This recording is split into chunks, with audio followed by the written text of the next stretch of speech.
Greetings, my friends. I am Gilles Mansillon. I am called to return to speak today, and I don't know if you felt there is a great deal of acceleration in relationship to the energy of the eclipse and this 9-9 portal, and it's really been announced that today is a turning point. Everything will change from today on. It will be a very special day. For me, it's like I still have like my doubts and my say, yeah, it's good to announce that, but show me the money kind of thing, because I'm still running after every penny. That it's like it's kind of nice to know that all the QFS is in place, that the bankers and the government and the financial institution and all the crypto billionaires are all moved into this abundance, but they were rich already. So it's kind of, and it will take a few generations before it affects the world. But as elected, as the chosen one, those have been working for the Creator. When we choose ourselves, we choose to follow the call. We recognize God, God recognizes us, and we have a mission to affect the collective. And as elected, we should be receiving resources that will assist us in liberating all the people we know, and in turn to liberate financial resources that will come so that we can liberate all kinds of energies, programs, people, groups, and further the plan of the Creator for this renaissance. So today is really a great renaissance. And so but I still have to deal with the strange night. It's like, but I do feel like it's really strong. This acceleration of energy. Let's see what unfold, what manifest, and we have to understand that within the world of politics, finance, science, and culture, there are many white hats, people that are working towards the liberation of the planet, but they are not necessarily revealed, because to protect them, they're gonna come into alignment in due time. Personally, I'm not really sure about my future. I know what God announces, but the announce have been there for a very, very long time, and still they have not manifested. I really have no clue. Sometimes I feel I should expect the worst to know that I'm gonna die in poverty and alone, and so I'll never be disappointed. But then it would go against the quantum field. Yet I'm very grateful for my past, because even if I was to die today, even if it was my last day today, I know I had an amazing life, an extraordinary life. So I would have no regrets if that was the case. But for all the wounds in our hearts does not make us less, it makes us more. Because life is like a rose, and it's got thorns, and eventually this rose will become golden, but the thorn will be there, huh? It will be, so it is important to recognize that the more we accept it to carry generational and collective energies, to transmute them, the greater our rewards will be at the end. Huh? And our weakness and very vulnerability makes us uniquely human. So it is very important to feel our emotions and to express them, not to suppress it. If you don't find people where you can express your emotions, because sometimes it's not appropriate, write it down. For me, I have this big book. It's an agenda. And I write everything, positive, negative. It's like, because it's otherwise the emotions get blocked within yourself. And so it's very important to take notes and write everything down just for you. It's not something you're going to publish or anything. It is very, very personal. But all the things that traverse you. And we're going to be moving into a next level of relationships, because before people would just be in relationship for many different reasons, but now we're kind of seeking comfort relationship, people that we can be ourselves.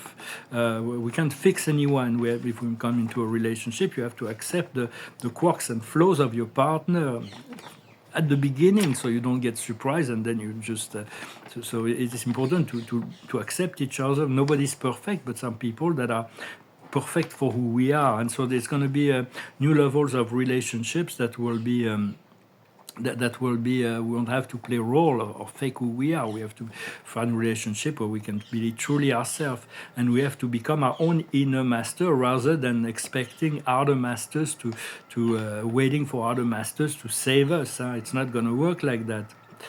A lot of people are waiting for Jesus to make the inner change and to embrace love and to embrace their own divinity. They'll be disappointed because the Christ won't be showing up until this happens. So it might take a long time. Only He knows when and how He will come down. So But in the meantime, we already have the whole universe within us, and all reside within ourselves. We just gotta get the keys to unfold it. I'm going to discuss also an idea about thought, a few thoughts from thought about the regeneration of our physical body, because we're not perfect, but we have to be honest and authentic. That's what we need to learn, to be as authentic and as honest as possible, sincere, and not to lie to ourselves. No rush and no lie. That's one of the great keys. There is no rush in the ascension, but there can be no lie. And we have to learn to face our shadow, because if we run away from them, they're gonna come back. They're gonna come back through the laws of the circle. So shadows are only illusions that are coming, that are require love or require our light in order to be dissolved. And we have to learn to love without goal, without agenda, without objectives. We need their goals, we need agenda, and we need to have objectives, things that we step to take in order to achieve our goals. But when we love, we have to be free, to be completely flexible. So thought was recommending that really that we all are not to have suppressed feelings, because that creates lot of blockages, and our bloodstream is becoming muddy. When we are able to liberate that, our bloodstream is slowly but surely becoming crystalline. We have more love and light within our blood, and the blood affects very much all that is going on within our body. It's important to breathe consciously, to take the sacred breath seriously, to know this sacred phrase: my body serves me because I am the living verb. So it's not about the body commanding our consciousness, but to become master of our own cells. And the blood, because the blood carries frequency, so it's very important to clear that up, to know we're the chosen one. So we have a great deal of responsibility here. I consecrate my heart as a temple, and only love and light lives there. So those are anchoring, those are decrees. If they're just words from the mouth or the mind, it's just one anchor. But if it comes deep from the soul, we have to be really aligned with our heart in order before, rather than the mind. And the soul has to integrate our body in order for the cells to obey the soul, and we're starting this regeneration process. Also understanding that sleeping is a sacred time. Every time we sleep, there is a death, and when we wake up, we are reborn. So consider your sleep a sacred time. It's like a night reincarnation of thought, because when we sleep, the ego mind steps aside and the critical mind is silent. So we do so much when we sleep, we do a lot of work, yet the evolution of our consciousness comes when we are awake, because we have a focal point of choice. So it is important yet to take the sleeping time very, very as something very precious and sacred. I let my body be reborn in the original pattern. So, because the original pattern was far greater than the degraded pattern that we've been born into originally.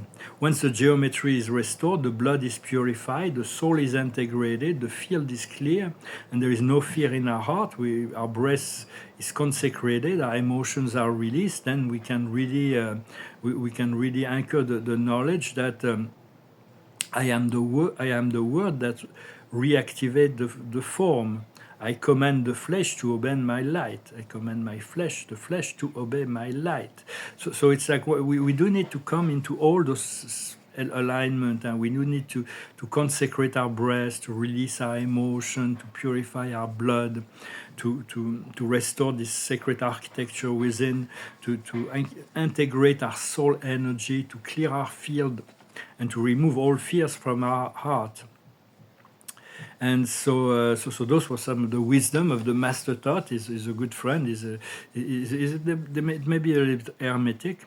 For today, we continue to have hope and faith. It's very important. Maybe today is the D-Day. It's very many messages comes to make it so, to know that today is really the turning point. And the turning point is related to manifestation of financial resources, so we can feel free. But all that we've been through, we have gained wisdom and responsibility. We're gonna be able to free up not just us, but all the people we're connected to, as well as in terms all the community at large. But we need to protect those resources, and we need to be wise in the administration of such abundance. But it's the restoration of justice in many ways.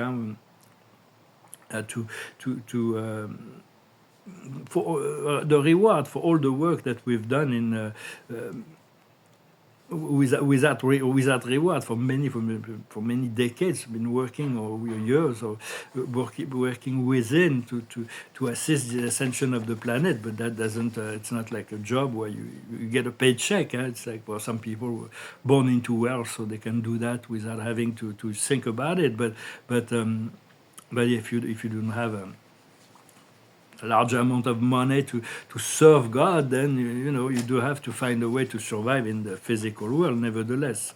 So, but all this this will be what is coming. Those coming resources will really be a catalyst for collective freedom, for collective awakening, and for a collective renaissance. So continue to cultivate your dream, and don't let try not to let the ego, the old self, because there may still be the old self need to be left behind in order to move into freedom, joy, and abundance. Do not let the interference of that. The card of the day is not for you. There are many things that are no longer for you, that are no longer for us. We have to learn to let go of many things. I'm going to pull a few cards from what is Osho saying? Well, Osho is talking about awareness.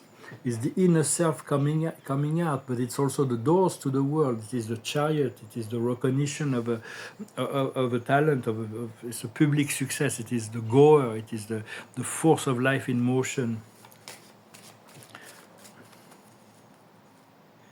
And it's the Dakini, slay the ego. And it's already about not for you. It's about letting go of all those things that are no longer supported by the higher self. I'm going to pull a few cards from the Akash that will address more the sentimental. If you want a private consultation, we can of course look at the professional, financial, sentimental, family, health. We can address things when at the time. Here I'm just doing very general. And it's good mirror. The card of the day, we pull 5 cards. The card of the day is the healer. So it's very much about finding whole, or reparation, realignment, letting go of all those things. Healing is basically letting go of all those things that created the imbalance. The higher wisdom is wisdom. Continue to ask for wisdom. What we need to understand is the Akash, it's Egypt, it's the memory. What we need to do is the monk or the nun. It means it's not about celibacy or poverty. Please don't believe that. It's just about not squandering your energy on futile activity. Keep it together. And the outcome is the empowerment, the Greco-Roman. It's like we all lived during those times. But for me, I've always been mortal lives during those times. But I have in my memory banks, I have some memories of a number of lifetimes during the Greco-Roman period. And it's also the power of astrology, because all those entities, those form of divinity that were the Greco-Roman entities, have ascended and took on the form of they ascended to other planets and constellation and so on, and they are exerting a power through the forces of astrology. I'm going to pull a few cards from the angel to finish, but to be light about it. And the card of the day is temperance, not to be excessive, to keep the light dominant within yourself. The higher wisdom is luck. So there is maybe today is going to be a great breakthrough, a great turning point. Who knows? And I thank you very much. Not to forget to like, to share, to subscribe, to comment. And I thank you so very much for your donations as well. Let the prosperity flows. It is coming. We're gonna. Maybe that's what the luck is about. That's what we need. In all aspects of our life. What we need to understand is cheminement. It's an assess. It's a gradual process of evolution. What we need to do is the revelation. We need to continue to reveal our own light and to be open to receive the revelations. And the outcome is going to be the reparation. There is so many aspects of life that are still in disbalance, but divine justice is good. Divine order, divine justice is going to find a way that will be to make it right, to make it to realign things, because God was waiting for a certain point, and then there may be the solar flash as well that will just definitely make things easier. And the card of the day, we will find the final cards. We'll put at the end the archangels. Is the archangel Michael. It is the world. It says a very happy ending. The circle is closed. Spiritual fulfillment, and so it is really confirming that today is the turning point. It is the D-Day. It is really the beginning of something new. Well, my friends, I thank you very much. Wish you a wonderful day, and I'll talk to you later. Hope you enjoy it. Namaste.